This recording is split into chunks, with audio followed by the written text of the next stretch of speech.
Been very good because I think so far the only candidate who goes out there to tell the delegates his vision and what he has for them. A lot of people, they go there and they only talk about their positions they've held in society and therefore they are qualified. But I go out there to tell them, look, that we have a lot of challenges as a nation. And therefore, we need a pragmatic leader. The problem in this country has been that most policies are just theory. They are not practical.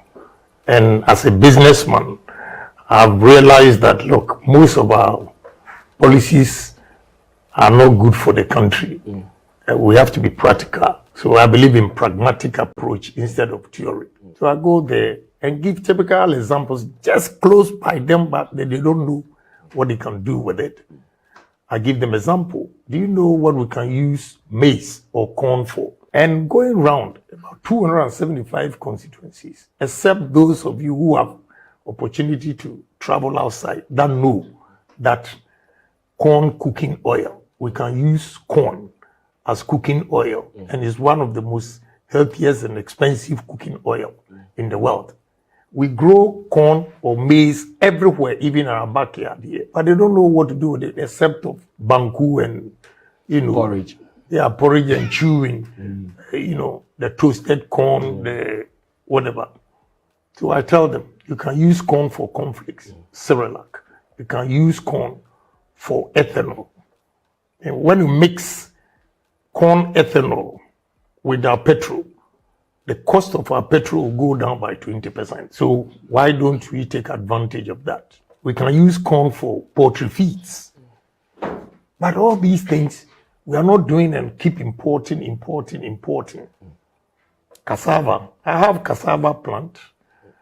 We've acquired about 125,000 acres. We've already planted or cultivated 30,000 feeding the plant.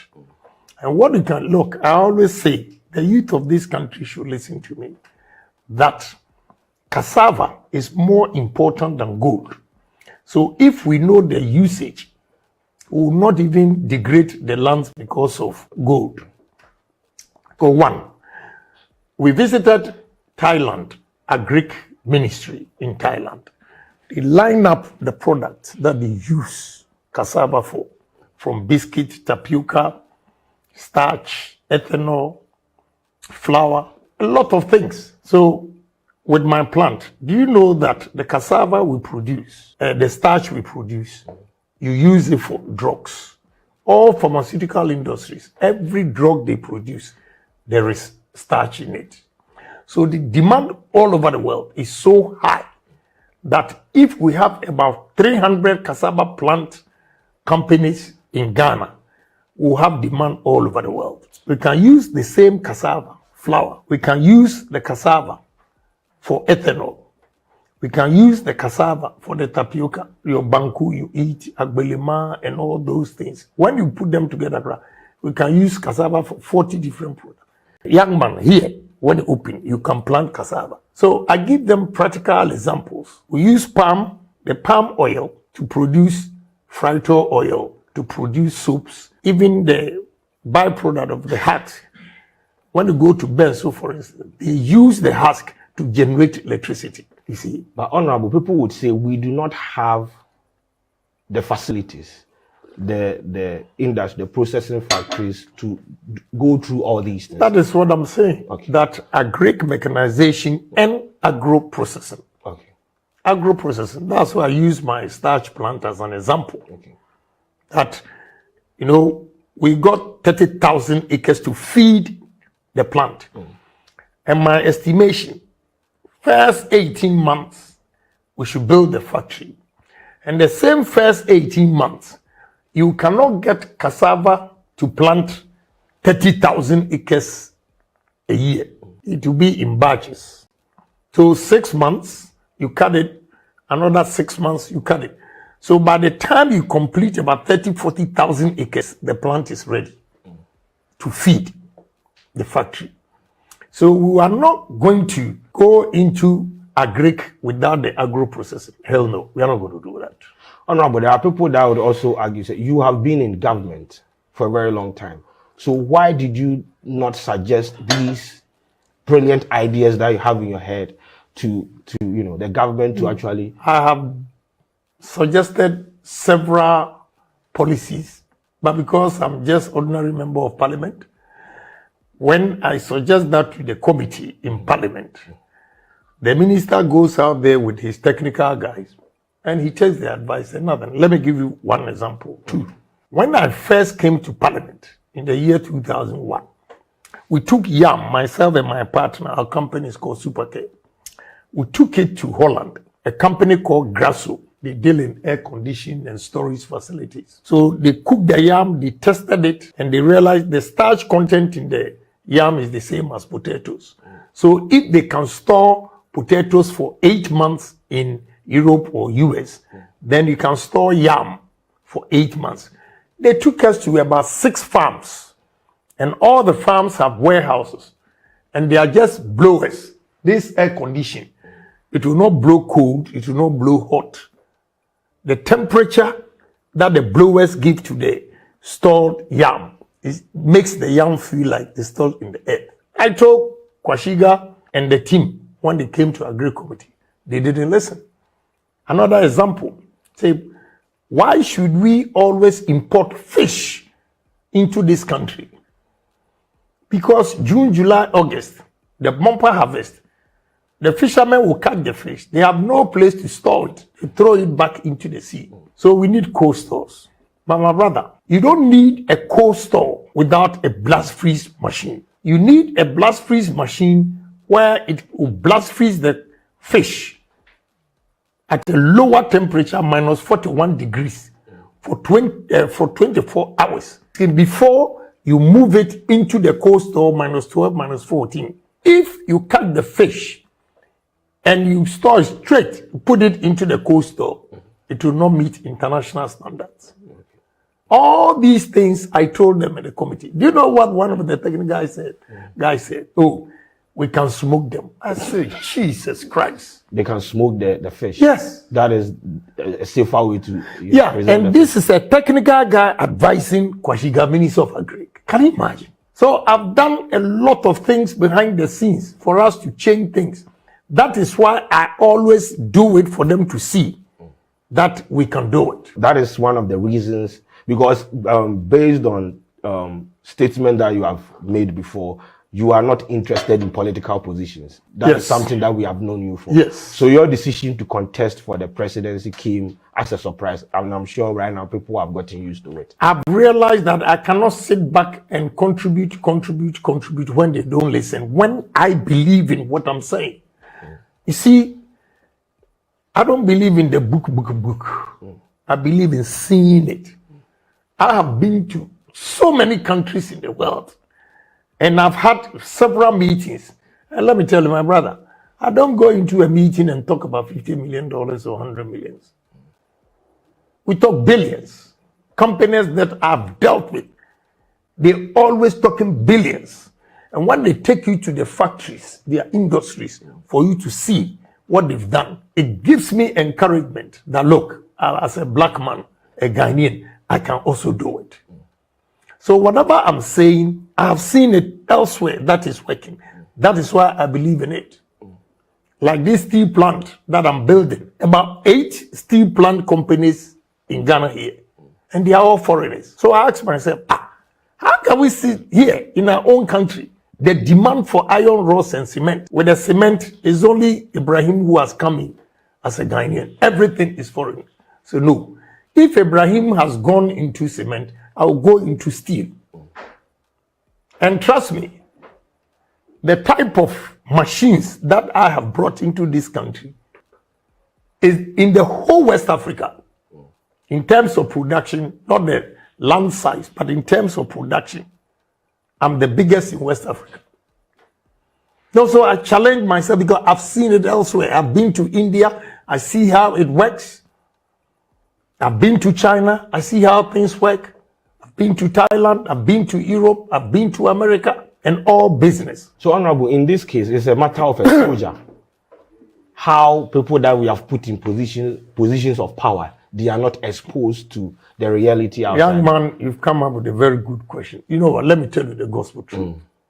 The best education any human being will have is exposure. You see, with all due respect to people who have learned and have so many degrees and everything, sometimes whatever they are writing, they have not even seen it working physically. But I have seen it. So exposure. You see, those Ghanaians who travel outside the country, seeing what they see over there, when they come, their perception to things change. So exposure is the best education any human being can have. So because of the exposure, the type of people I've dealt with in terms of business, sometimes they say, oh, Agyapong, he talks too big. Yeah, he's too known, he's this and that. Let me give you an example. Is that why you started the campaign on Twitter, Show Working? Where there was a day that you basically profiled all that, like, I did this, I did that. People had zero idea about a lot of things. Yeah, because when you go out there and say, they think you are bragging. So I'll let you see. Sometimes you passing by what I own, but you don't know I'm the owner. I just keep quiet. But it's about time I have to encourage the youth to take their destiny into their own hands. I don't feel shy giving them my background. My background will encourage the youth that all is not lost. Then I show what I've been doing, capable of doing, coming from that humble beginning to where I am and where I want to go. I showcase all these things to motivate the youth of this country to take their destiny into their own hands. I go out there, showcase it, so that the perception that, oh, he's a braggart, he's this. Well, I'll tell you what I've done. And if you go there and I've done it, am I a braggart? I said I'm going to do it. And I've done it. So what's your problem? Emulate Agyapong and you'll be successful. That is what I want to inculcate into the youth of this country. Honorable, since we are talking about the youth, I need to bring in this. Recently, the Ghanaian youth took to the street to demonstrate against the government. They registered their displeasures and their grievances towards the government. And people in positions of power trivialized the whole thing, making it look like it was an exercise in futility, where issues that they raised, good roads, potable water, stable electricity, unemployment rate that is on a rise, the government has to do something about it. All these issues raised by these people were trivialized. And we have heard, or we have been in positions where people in positions of power, they've berated the youth, like the youth are not part of the decision-making process. They've put out derogatory comment about the youth are lazy, the youth are sleeping. Some of them, they have coconut head. A whole lot of statements have been made about it. They are able to say that? Yes, a sitting member of parliament said the typical Ghanaian youth has an empty head, coconut head. Oh, yes. You are joking. I don't think he can say that. Honorable Katie Hammond. Oh, he said my own senior. Yes. Wow. Yes. I have a video evidence. This afternoon, I'm going to attack. So you have to talk to, because yes. So this afternoon, yes. I say, did you say that? Yeah, he said that, something like that. So what would a Agyapong government do differently? How are you going to make sure that the youth is represented in your government? Our voices are heard. You see, let me tell you something. First, I will answer you, but let me give you one example. No problem. We are here at Moving Peak.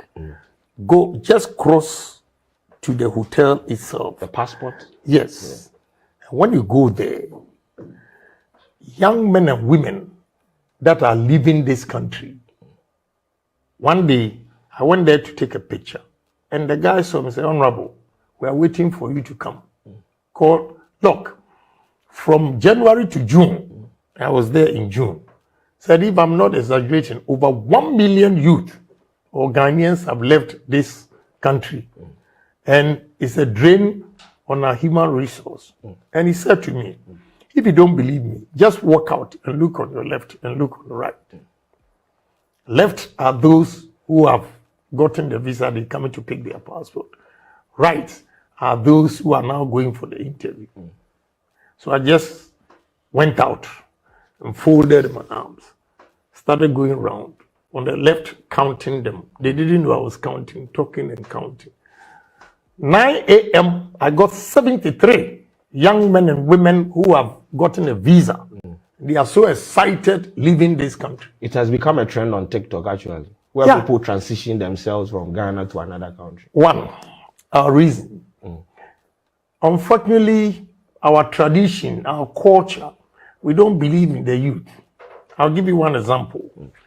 Growing up, when you see elders talking, and even go and stand there and listen to words of wisdom, they will sack you. Free painful you see, it puts fear in there. And it gives a gap between the youth and the elderly. This has gone on for so long that you use the word trivialize. Yes. You see, people don't have confidence in the youth because they think common sense is by age, which I strongly disagree. Common sense is not by age. It is by how the application of the mind. So the mere fact that you are older than me doesn't mean I cannot use my head. So this problem has lingered on for so long that it intimidates the youth to come out boldly, because our culture has suppressed the youth for so long. So coming out there to demonstrate that you need jobs, no good roads, no this, they sit there, one, because of their position that they are holding and how they are making money. They don't care about what is actually happening. And these are realities. I was outside the country when the demonstration went on. And I saw how the police beat some of the youth in it. I completely disagree. What is the essence of democracy? The president didn't grant us audience. And you know, the vice president too. Well, maybe that, I'll say that for security reasons, but at least somebody should have received your grievances. And it never happened. Yeah, it's unfortunate.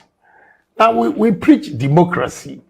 So if you put up such behavior, how do you say that you are practicing democracy? So, Honorable Ken, what are you going to do different? Look, from these people, I am going to empower the youth of this country by inculcating 3 things into them: patriotism, honesty, and discipline. I want the youth that are following you, listening, watching, to know that, look, if you want to succeed, and we all succeed and develop this country, we have to be patriotic. Our behavior as human beings, we are not patriotic to our nation. We are selfish, greedy. We all want to grab a bit of the pie and keep it to ourselves without spreading it for others to benefit. That must change. Okay. So I'm going to empower the youth by inculcating patriotism into them. And patriotism, as simplified by saying the second commandment in the Bible, that it says, love thy neighbor as yourself. If you are patriotic, you will not go and steal from government. If you are patriotic, you will not go and kill for money. If you are patriotic, when they ask you to come to work at 8, you'll be there at 8. You know, so we need to conscientize the youth. My target is the youth because the future of this country belongs to the youth. Whether you are the best brain or whatever, still will be weak. Let me give you jokingly. We went to Northeast and I came back to Tamale, my hotel room. I was picking a soap and I felt a pain here.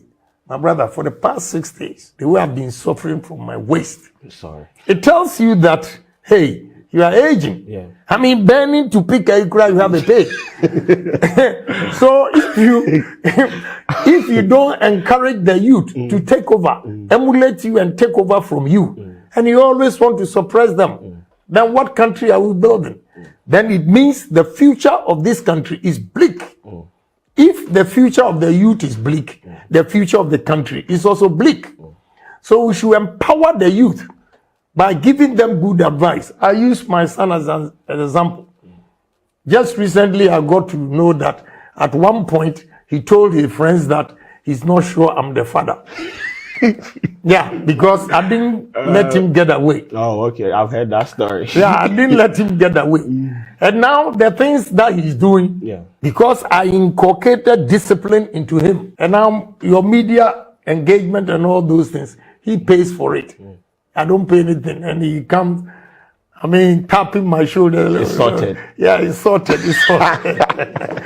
But if I had allowed him, the way he was flaunting his being, my father is Agyapong, I said, come on, go to hell. Go and sit down. Yeah, your father is Agyapong, so what?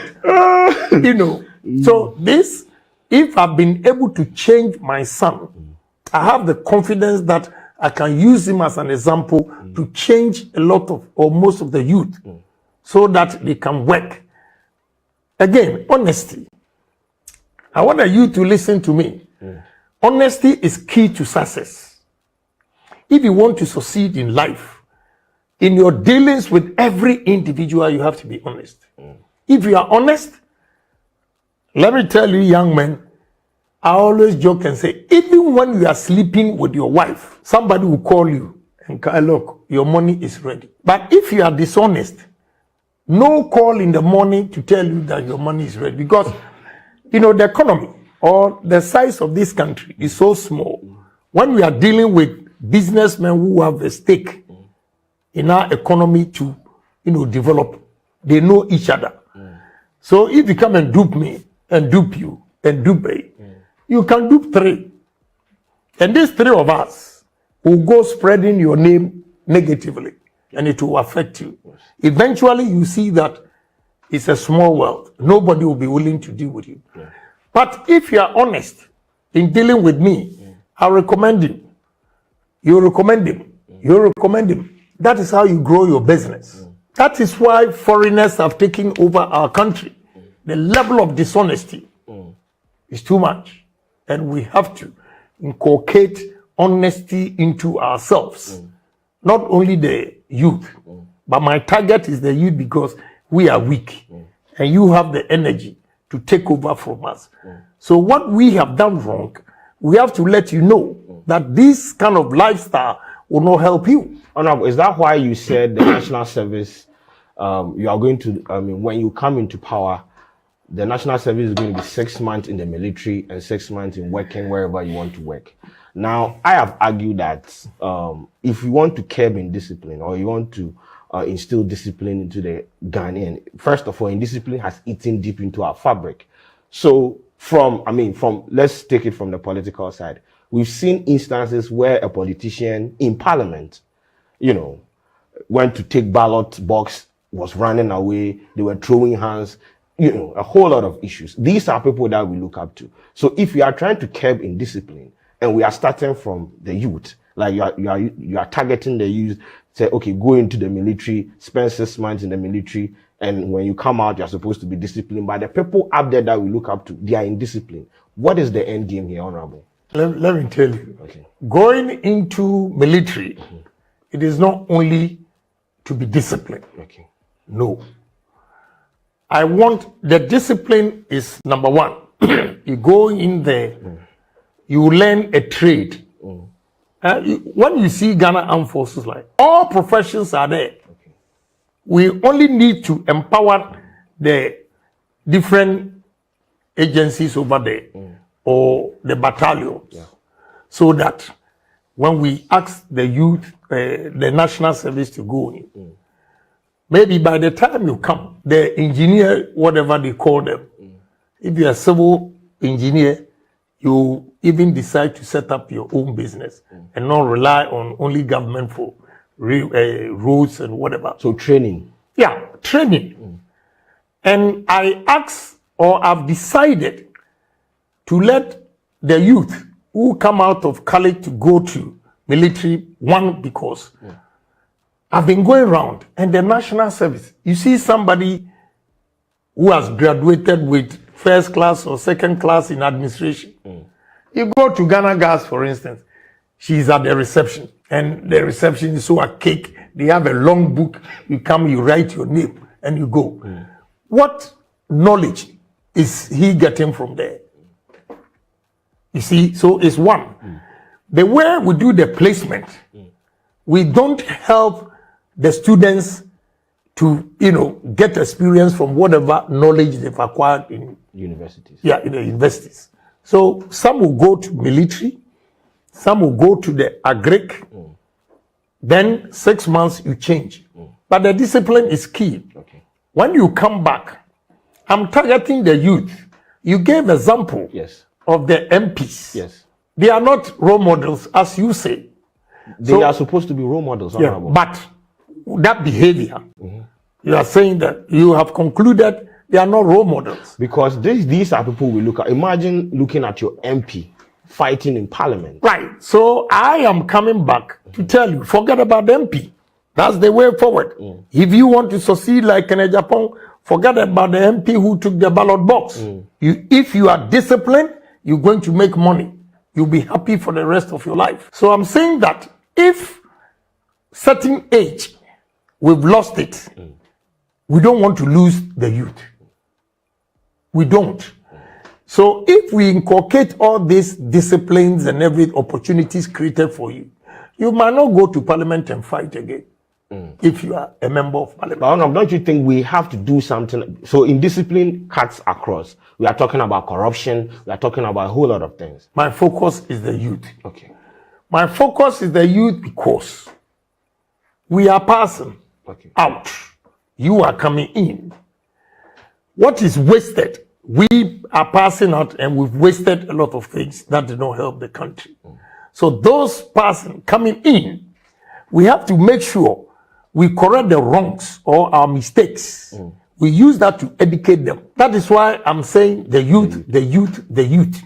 But that doesn't mean that if you're an MP and you do something wrong, we don't have to say it. Yeah. We have to say, I've been criticizing a lot of things in society. That is why they don't like me. Even your president. Yeah, that's why they don't like me. Those Was there the things. showdown though? Yeah, the showdown is not an insult. Okay. They say acronym form. You will see what will happen. So the showdown is coming. Yeah, and now it has become a household. Yes. Those things. So honorable the youth, 2 months ago, the government introduced taxes on betting. And I remember the interview at TV3, you were outside the studios and they asked you, honorable, this is the position of government with regards to taxing bet winnings. And you said two things. If you were in that position, you would even increase it from 10% to more. And the other one was because the reason why you would increase it to curb or to prevent people from actually venturing into betting, because betting, they destroy the youth. Now, recently the GRA, since the introduction of the tax, they came out to say that they have generated 15 million Ghana cedis from taxing betting earnings. Now, it means the government is making money from, taxing bet winnings. What is your position now?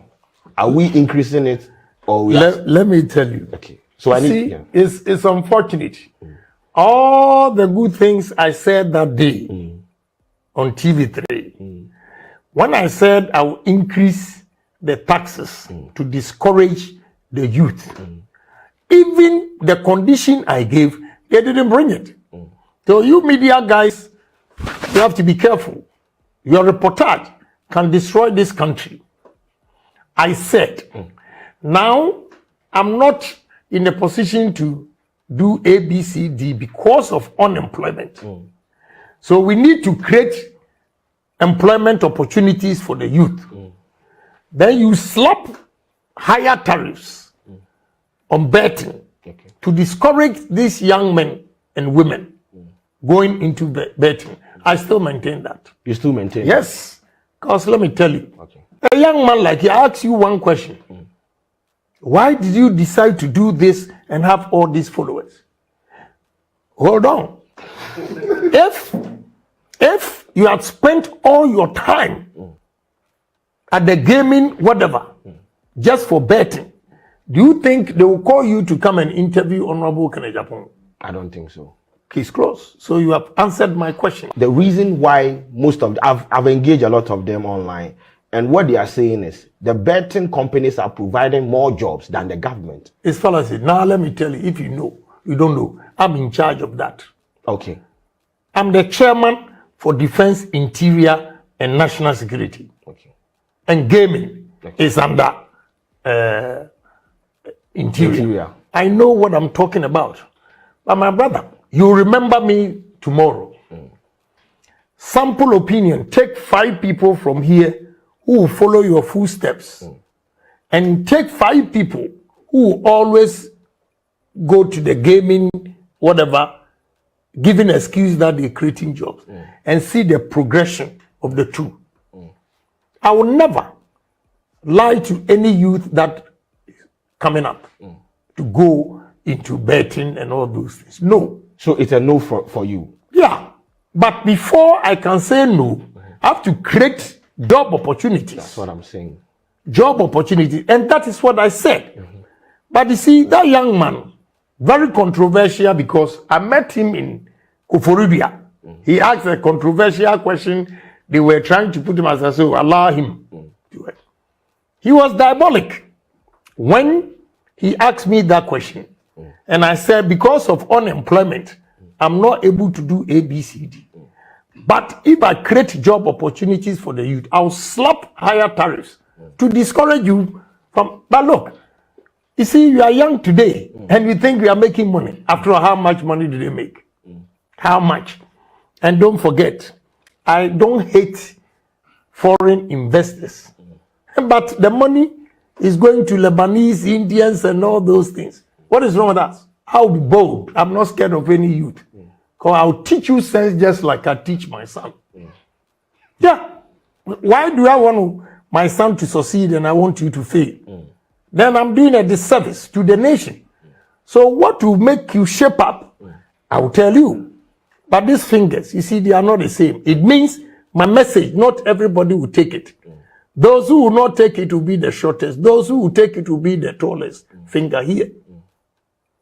So my son comes to me and said, Daddy, I want to talk to you. I said, okay, have a seat. Then he said, I really want to apologize. I said, why?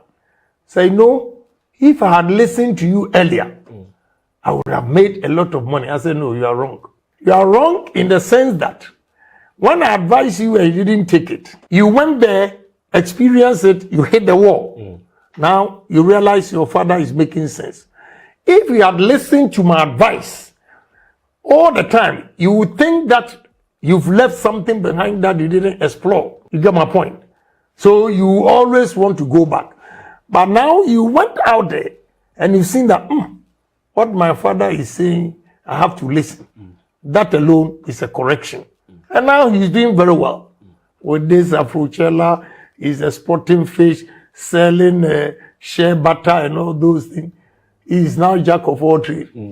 And I've given him a long game for him to measure. To beat Agyapong, he has to sleep 3-4 hours. And he has a long... Yeah. You see, so whatever advice I give to my son, I have to give it to you. Yeah. So I will not advise my son not to go and do betting. Then I will come and tell other people's kids that, oh, betting is good. I am bold. If you want to be like Agyapong, don't waste your time going there. You are only making the Lebanese and Indians rich. And what is 15 million cedis? A whole GRA coming, that the 15 million cedis. That was within 2 months. No, what is me? So they are saying that they can get more. You see, they have to do something, create jobs. Now I ask a question. What are they doing with the 15 million cedis? That is what everyone is asking. They should use the 15 million cedis to create jobs for this youth to stop gaming. Okay. Honorable, so the Ghanaian youth, in 5 outlines, I want you to let me know or let the audience know. If you get a chance to lead the MPP into the 2024 elections, why should the Ghanaian youth believe in Honorable Kennedy? Yeah, Ghanaian youth should believe in Agyapong because I'm a living testimony. When I say I'm going to create job opportunities, yes, I have. I've created job opportunities for people. 7,000 people are working as an ordinary member of parliament. Now you have youth unemployment, about 700,000. So if I have the opportunity as a businessman, as a president, I know how to negotiate for investment that will create employment opportunities for the youth. So I want the youth to believe in me that the two people are never the same. Okay. Two people are never the same. If the previous leader said A, B, C, D, and he didn't do it, it doesn't mean Agyapong will not do it. At least I have lived exemplary life for you to see that I'm talk and do. So I want the youth to believe in me, that the challenge of the youth, that is why they are leaving this country, is employment. So under my administration is employment, employment, employment. Industries, industries, industries. That will kill everything. And you will see the speed I'm going to take Ghanaians in terms of development. If you don't catch up, we'll leave you behind, because enough is enough. If you make a mistake and you are fired, we'll not allow Osofu to come and beg for you. We'll not allow the chief to come and beg for you. We'll not allow politicians to call and threaten. Discipline is discipline. If they ask you to go to work at 8, Ghana here, 8 o'clock, Ghanaian time is 10 a.m. Under Agyapong, Ghanaian time, 8 a.m. is 7:45. You got to be there by 7:45 to start work at 8. We are not going to allow those 2 hours. That's productive man hours wasted. We are not going to tolerate that. You see, Ghanaians go outside Ghana and they become or are judged the best workers because the systems are working. Our systems are not working. We'll let the system work. And that will create job opportunities for the youth of this country. Again, another problem the youth is facing is the old people that are occupying positions. They become respectfully like Methuselah. They don't want change. So even if a young man, while they are migrating, the same young men that are migrating to other countries and excelling is because when they go there, they allow them whatever suggestions, contributions they give, they take it. Here, somebody has been in one position for a director for 20 years, and he thinks by virtue of being in that position for 20 years, unproductive 20 years, he thinks he doesn't need change. You are not the one to come and tell him. But to tell you the truth, we are in a scientific technology world that it is your age that these things emerge. So you are far advanced than us, because my girls, when they come from school, myself and my wife, what these girls can do on the net, we can't do it. So we have to accept, actually, we are cake. Time pass. Yes, but these directors and the rest, they don't accept anything. No contribution. It doesn't motivate the youth. You have to sit with them and also share ideas with them. And you see, say, look, these young men, they are of age. And, you have to engage them. All these things, I'm going to encourage the youth. There will be youth seminars that, as president, I will go there and share my life experiences with them if I'm given opportunity. For them to emulate Agyapong. Okay? So, my target is the youth, in the sense that, my brother, he has about 8 sisters that have finished or completed university in America. And all of them have good jobs. So I feel guilty as a politician, 23 years as a member of parliament, and the high unemployment rate in this country. I feel so bad about it. Why should my children who had opportunity or who were born in America to get good jobs at the age of 21? And here, at the age of 21 after university, they are still staying with their parents. That is why I've decided to lead this country, so that I'll create job opportunities for the youth. And I'll tap their knowledge. I'll open up. I'll tap their knowledge. If not, I will not give you a chance even to sit here and interview me. But I believe in the youth. And what I believe in is that one person doesn't have the whole world's brains and knowledge. So it should be collective. You get the brains from all angles, put them together. You sieve it and use it as a policy. So I want the youth to believe in me. that the youth president is coming. The youth president. And yes. Me to be a youth president with YouTube. Yeah, so that is what is happening. So Honorable, the showdown, the final showdown. This was a semi-final showdown, but the final showdown is coming. What is the general atmosphere in your camp? And what are your expectations? When I came in, I see the fire, the blaze left, right, and I dey try small. Don't be say my mouth. But 275 constituencies. How? That man has done well. Hey, Mississippi. And I'm doing a first Mississippi local here. Yeah, but what be the general atmosphere? No, it's nice. I've open here, my ginger the base of MPP party. No, my discouraged. A lot of them were not prepared to vote again. But coming into the race, has gingered the base. Because I deal with the ordinary people. May I want to a crasio. And then my rise here. So I appreciate every human being. Going to them has gingered the party and is good for MPP party. So if you get to lead this party into the general election, are we going to break the? I'll beat Mahama hands down. You will beat him. No, I'll beat him hands down. What about bonus and drum? I'll beat him hands down. But then in the course of the campaign and everything, I'm sure there are bridges that have been bent. There have been issues. You have had issues with people that at the end of the day, if you get to lead this party, you have to iron it out and repair the bridges and make sure that there is a unified force to face the parties that people are going to contest against. So what are you going to do to make sure that when you are given the mandate, you unify the party for the tax? You see, if you always listen to me, I've always preached unity and peace in the party. Okay. But if you want unity in the party, if you want peace in the party, there should be fairness. Okay. That is all I've been preaching. That there should be fairness. There should be fairness. But unfortunately, this campaign is like Plato's ideal world, where justice is in the interest of the strongest. And this is not Plato's world. One group will come out with all sorts of things. The party, nobody hears them. Agyapong goes out there to respond to allegations, the whole world, which is very, very unfair. Look at what they did to Alan. Now he's gone. I will try. First thing is to try and bring Alan back.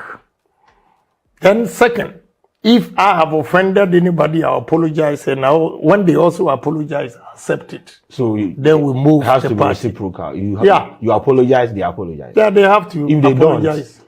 Well, if you don't, it's up to you. Okay. Yeah, if you don't, it's up to you. And you see, the style of campaign, if I win, I'm going to do. You will come yourself. If you don't come, we'll leave you behind. Because we need to change this country. We are not going to, pamper sycophants. No, I won't do it. I'm not going to pamper sycophants. We have to move this country. We have to develop this country. We cannot allow all these Landsat, the 5 northern regions, Afram Plains, Volta region, to lie undeveloped. My brother, industrial revolution. If you vote for Agyapong, industrial revolution. That is the only way we can move this country. Technology. We're going to build a whole technology city, smart city, for these young men. They are technocrats. They can do a lot of things, but there's no push. We have to push talented people like that. Engineering. Look, when Ghanaians go outside, they excel. Why is it that they don't? When they are here. Enabling environment here. That is what it's like. Recently, there was this conversation about the contestants of the National Science and Maths quiz, where someone said, all these brilliant minds, they would finish the senior high school and leave the country and just go to the US, UK, wherever they want to go, and they will never come back. Yes, it's true. Let me tell you, last month, we went to KNUST, and the lecturers were complaining that their best students from first degree, they've all gotten scholarships to do PhD straight without masters, and they've all gone. They've left. And when they go, these white people, they are smart. When they see that, look, this chap is brilliant, they just hold you tight. By holding them tight, we are losing them. They will never come back. That's the challenge. So I will make sure, and it's all because the chemistry department, tech, they showed me an incubator one boy has designed. Can break the eggs about 4,000 a day, and it costs only 30,000 cedis. Nobody out there to promote. You know, these people, we have to get them and promote, support them so that they can expand. Another challenge we have here is that there's a gap between the industries or the ministries and the universities. We have to bring them together. The universities and the ministries and the industries, the companies in this country should be working together. So the latest development and all those things, they share. Here, they are far apart. All these things we need to bring together, especially CSIR. The cattle, our produce. We need a lot of scientific aid that will boost the economy. Honorable, so the final showdown, what is your message to the delegates out there? My final words to the delegates are that, one, they should vote for a man who will create employment, job opportunities for them, for life. Don't go and take money that within a month you spend it and come back again to your lifestyle, which is poverty. Again, they should make sure nobody intimidates them. We are going to protect the ballot, that they are scaring them, saying that, oh, when you vote for Mr. A, we will know it's a lie. It's a lie. And we are not going to allow them to queue so that when you vote, you show it to this. No, we are not going to allow what happened in 26th August. So they all have to be bold and have confidence to vote for Agyapong, who stands for development. Let them compare messages from all the aspirants and choose the one who has a message that will help the future and develop this country.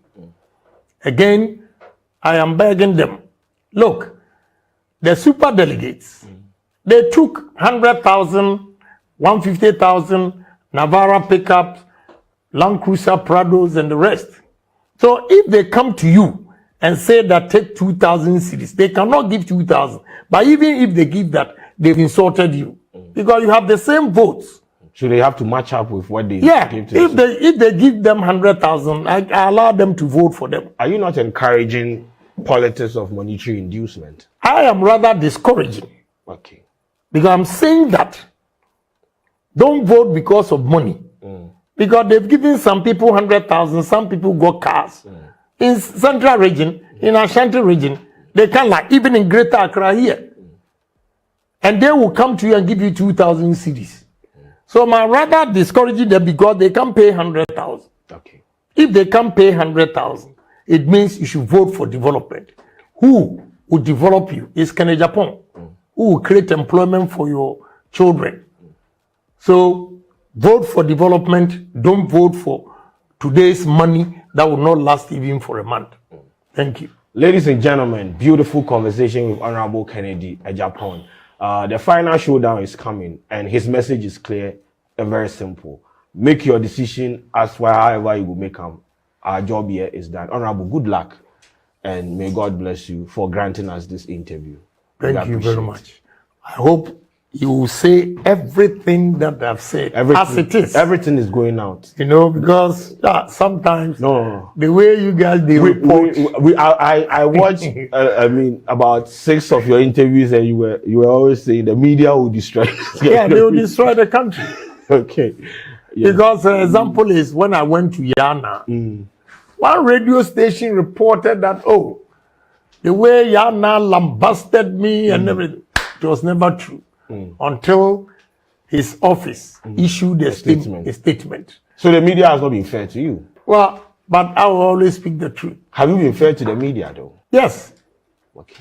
Very, very fair.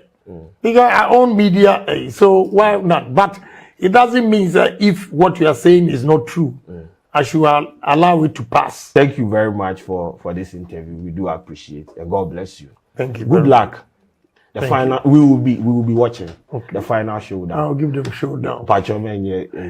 Oh, Showdown. just I'll grow the form. Ground form showdown. You see there, the delegates are going to vote for their defender. Yes. I've been defending them. Grassroots man. Anyway, thank you very much. You're welcome.